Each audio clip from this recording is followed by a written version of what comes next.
Here she goes again. Hide your face, hide your neck, duck your head, wear an NFL football helmet when you are playing in a game versus Djonai Carrington. Fresh off of clotheslining, a Kane and Undertaker clothesline from hell that she delivered to Sophie Cunningham. This girl is right back on the court, hitting people upside the head once again. Hands up, swipe for the ball with our right hand while poking the player in the eye with the left hand. The eyeball. We're poking eyeballs out again. Is that what we're doing?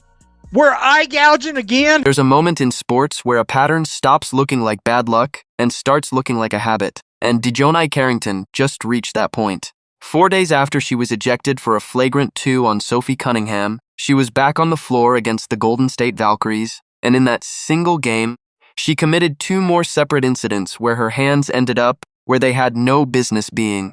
One landed directly in Cecilia Zandalasini's eye. The other caught Tiffany Hayes across the mouth. 2 different players, 2 different plays, same game, same pattern. And this time, fans didn't wait around to ask if it was an accident. I tried to tell ya. I tried. This girl is not going to stop until she takes somebody out the league. This girl will not stop until she ends somebody's career. Djonai Carrington, once again, with another dirty foul in less than a week. In just a couple of days apart from each other.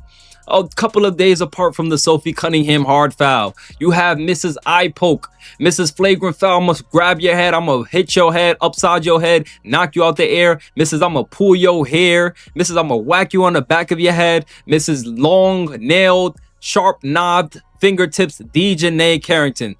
In the first play, Carrington was guarding Zandalasini on the perimeter. Her right hand legitimately went for the ball, but her left hand swept up and across and landed squarely in Zandalasini's eye, while both of Carrington's arms were raised. Later in the same game, Tiffany Hayes went up for a layup. Carrington jumped with her and, instead of getting anywhere near the basketball, threw her arm down and caught Hayes directly across the mouth. Neither play drew a flagrant or a technical. But Carrington did pick up a technical foul that game for arguing with the referee in the third quarter, which says something about the mood she was already in before either foul occurred. And then she put both hands up right after. That's Djonai. Yeah, I gouged another white girl. Yeah, I gouged another white girl while wearing your Sophie Cunningham wig. I am officially. Hey, this ain't Clerks 2, but I'm taking back Sophie Cunningham's hair. I'm taking it back. You got Sophie Cunningham's hair on while you're poking the white girls in the eyeball. Now here's where it gets serious, because this isn't a rookie learning the pace of the league. This is a 6-year veteran who has been through 3 different franchises and carries a well-documented history that includes poking Caitlin Clark in the eye during the 2024 playoffs. That one was explained away at the time. Clark herself said it wasn't intentional. Carrington said she couldn't even comprehend hitting someone in the eye on purpose. Fine. People believed her, or at least gave her the benefit of the doubt. But once is an accident, twice is a coincidence. A third and fourth time, all landing on the face, all in contact-heavy moments, starts to look like something else entirely. They go on to defend her, the story, the narrative that she's not a dirty player. She makes plays like this all the time.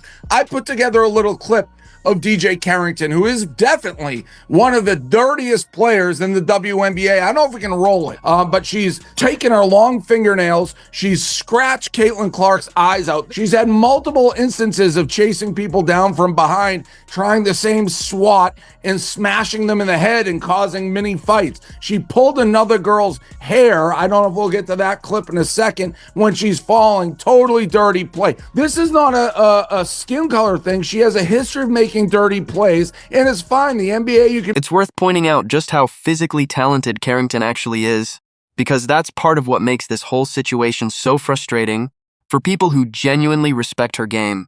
She's a former Most Improved Player finalist. She puts up steal numbers that place her near the top of the league defensively. She has the length, the instincts, and the anticipation to guard multiple positions, which is exactly why teams keep giving her chances despite everything else. Nobody is arguing she isn't a legitimate basketball talent. The argument is that talent alone isn't enough to keep excusing a pattern that keeps putting other players' safety at risk.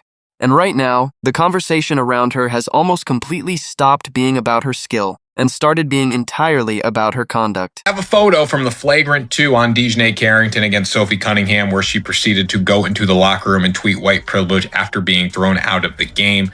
I'm not going to comment on that situation, but I will say this. This is a flagrant 2. Black, white, Asian, Hispanic, don't matter. This is a flagrant. I mean, she clotheslined her.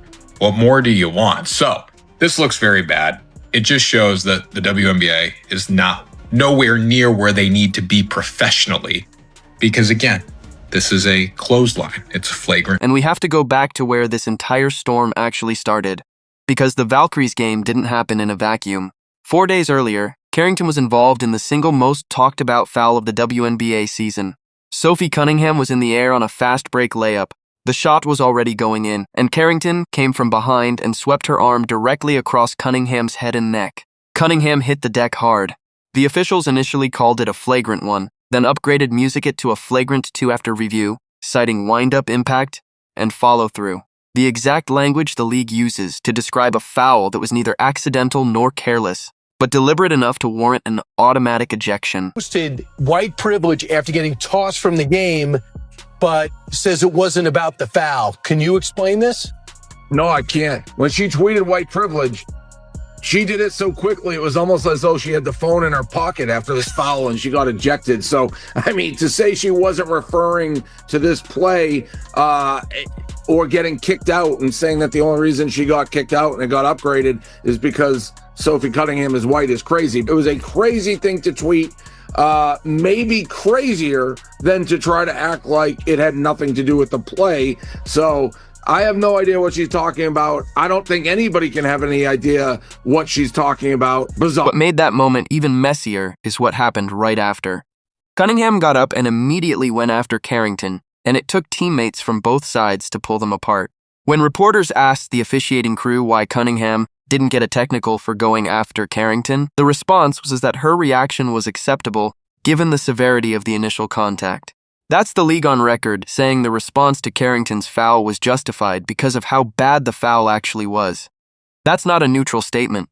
That's the league quietly confirming what everyone already suspected while watching the replay. When it comes to Djonai Carrington, here she is on the floor being dirty once again. The girl cannot help herself at this point. She can't help it. Take a look at this. Okay, you swing at the ball, but then you hit her all in the face with your other hand, and then you put your hands up like you didn't do nothing. You hitting her all in the face. Look at this. Watch her left hand. The right hand right here went to the ball. Watch this left hand. Like, dude, what are you doing? What are you doing, man? What are you doing? When is enough with this chick? Come on. Come on. You hitting people in the face. It's over and over and over. How many times? Think about the timeline here. This is a player who scored 8 points music in 4 minutes off the bench, got herself ejected in the first quarter for a foul the league itself called excessive, and then 4 days later was back on the floor hitting 2 more players in the face in the same night. That is not the profile of someone caught in one unlucky moment. That's the profile of someone whose aggression on the floor keeps crossing the same line, game after game, opponent after opponent.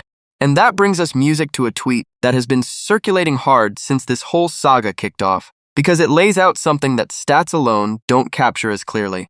It says, the trajectory for Djonai Carrington's basketball career is not looking good. 15 teams, and in the past 2 years, Connecticut let you go. Dallas didn't want you around, Paige. Cheryl Reeve didn't want you back. Steph White didn't want you, and Chicago committed to you for 1 year. Now, whether that number is exact or exaggerated for effect, the underlying point is what's landing with people. Look at the actual transaction history. Drafted by Connecticut in 2021, traded from Connecticut to Dallas in February 2024, bounced from Dallas to Minnesota at last year's trade deadline, suffered a season-ending injury with Minnesota during the playoffs, and now on a 1-year deal in Chicago. That's 4 organizations in roughly 2 years if you count the short stints, and every single move has come with some version of a team deciding it was time to move on. You know, Djonai Carrington damn near decapitated Sophie Cunningham's head. And even though she bloodied Sophie Cunningham's mouth, and even though she got ejected and ran straight to Twitter after being assessed a flagrant 2 and putting white privilege in caps while tagging the Indiana Fever. We, the public, we, the fans of the WNBA, we, the fans of Sophie Cunningham, and we, the fans of good basketball, we're just stupid because we inferred that Djonai Carrington tweeting white privilege, of course, had something to do with the flagrant 2 and the ejection. But Djonai is coming out to set the record straight, baby. She said that we're stupid, we lack critical thinking skills, and in no way, shape, or form would she ever use the word of... When a player keeps getting moved, sometimes it's about fit, sometimes it's about a rebuild, sometimes it's just business. But music, when the pattern includes multiple head coaches essentially declining to bring her back, and when the most recent team only gave her a 1-year deal instead of anything longer, that's not a coincidence either. That's front offices and coaching staffs quietly signaling that they like what she brings on the floor athletically, but they aren't confident enough in the rest of the package to commit long-term. A 1-year deal in this league, especially for a player with her level of experience, is basically a trial run, not a vote of confidence. It was a social media post that turned the entire incident into a referendum on race and officiating, which meant she never actually had to answer the basketball question at all. And now, less than a week later, she's generating 2 more separate incidents in a single game. If the league wants to be taken seriously about supposedly zero-tolerance rules around dangerous contact, this is exactly the kind of case that tests whether that policy actually means anything, or whether it only gets enforced when the internet forces their hand. Y'all, look at y'all favorite player. Carrington went over to one of the officials. As you see Sarah Williams there. She trying to make it seem like a fan did something crazy to her, right? While I watch. Handled at the moment. Look at what y'all looking at. They going to talk to that dude. They've been trying to make him leave, right? Conversation. She's trying to get somebody kicked out. So he look, he getting up. He end up leaving, right? So he end up leaving. So they got to investigate. They got to investigate. Now look, it's the 4th quarter. Look at who you see back sitting out there. U.S. women's He's sitting right there. That's him right there. And see, these are the type of games that they play when they in the wrong, right? And it's not a coincidence that this stuff has happened because she's been dirty forever. But has she been getting people kicked out like that or attempting to get people kicked out like that? No. Now all of a sudden, now it's time to start kicking people out. Fans have absolutely noticed. People aren't just saying she had a rough game anymore. They're saying she has a pattern, and patterns get names in this business. The nickname Eye Poker isn't new. It's been following her since the Clark incident back in 2024, but now it's being said with a lot less patience and a lot more edge, because this time it's not one isolated incident from over a year ago. It's 3 separate players, 3 separate faces, all within the span of a single week. The accountability part is where this really counts for Carrington, because after the Cunningham foul, instead of addressing the play itself, she posted about white privilege from the locker room. Whatever the intent behind that post, it meant the actual basketball question. Was that foul dangerous? And does she have a pattern of dangerous fouls? Got buried under a separate controversy for days. And now that Music the Valkyries game has happened, both storylines are colliding at once, and neither one makes her look like someone taking responsibility for what's happening on the floor. Eyes. Bow, went for the ball. I mean, like, where like, there's no, you hit the ball on that one, and right here, like, it's like, all right, I missed the ball, now I gotta smack you. I like, come on, guys. Like, and I know the community is gonna say, she went for the ball, Yeah, I know her head might be shaped like a ball. We all, it's a similarity there. But there's no way Djonai Carrington continuously gets away with this time after time after time. Like, the compilations, Djonai is not good. It's not good. It's not good for you. It's absolutely not good for you. You're poking people in the eye, flagrant fouling people. Like, what are you doing? You swipe for the ball and then you smacked her right in the eye.